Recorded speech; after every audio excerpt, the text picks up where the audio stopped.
एवढा अहंकार बरा नाही. अरे मूर्ख, माझ्या मार्गात अडवणारा तू आहे तरी कोण? पार्वती पुत्र गणेश, तुझा कर्दन काय? काय म्हणे पार्वती पुत्र गणेश माझा कर्दन काय? अरे गणेशा, माझ्या इथून इंद्रा विष्णू महादेव सर्व देवांचा पराभव झालाय. मुकाटना तुम्ही निघून जा, नाही तर तशी तर तुझी पण होईल. अग्निसुरा, मी तुला गिळून टाकणार आहे. काय म्हणे एवढासा बालक आणि मला गिळून टाकणार आहे?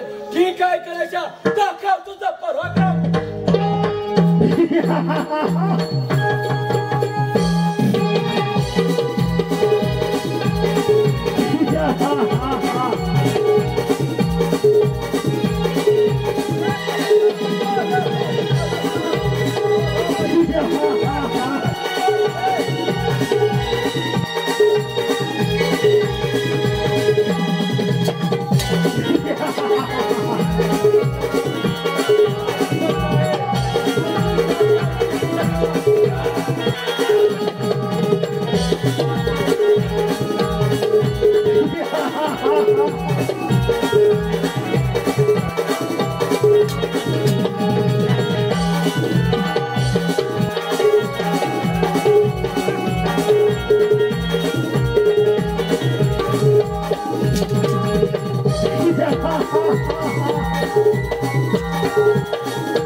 त्यामुळे त्याच्या शरीराचा दाह होत आहे.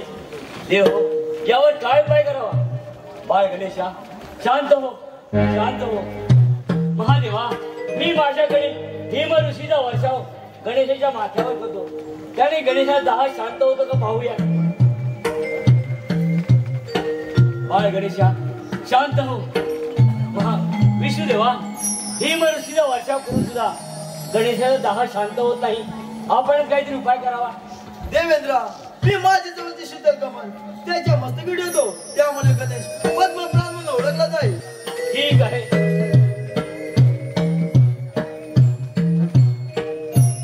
महादेवा, एवढे करून सुद्धा गणेशाचा दाह शांत होत नाही. आपणच काहीतरी उपाय करावा. देव, मी माझ्या जवळची चंद्रकोर गणेशाच्या मस्तकी ठेवतो. त्यामुळे गणेश बालचंद्र या नावाने ओळखला जाईल.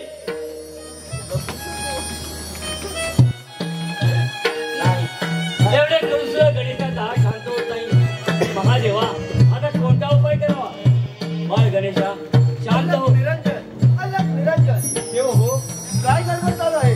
या ऋषीमुनी, या ऋषीमुनी, गणेशाने अग्नी सुराला गिळले आहे. त्यामुळे त्याच्या शरीराचा दाह होत आहे.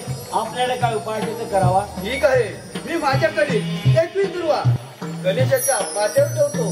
मग पाहूया गणेशाचा दावा शांत होतो की नाही.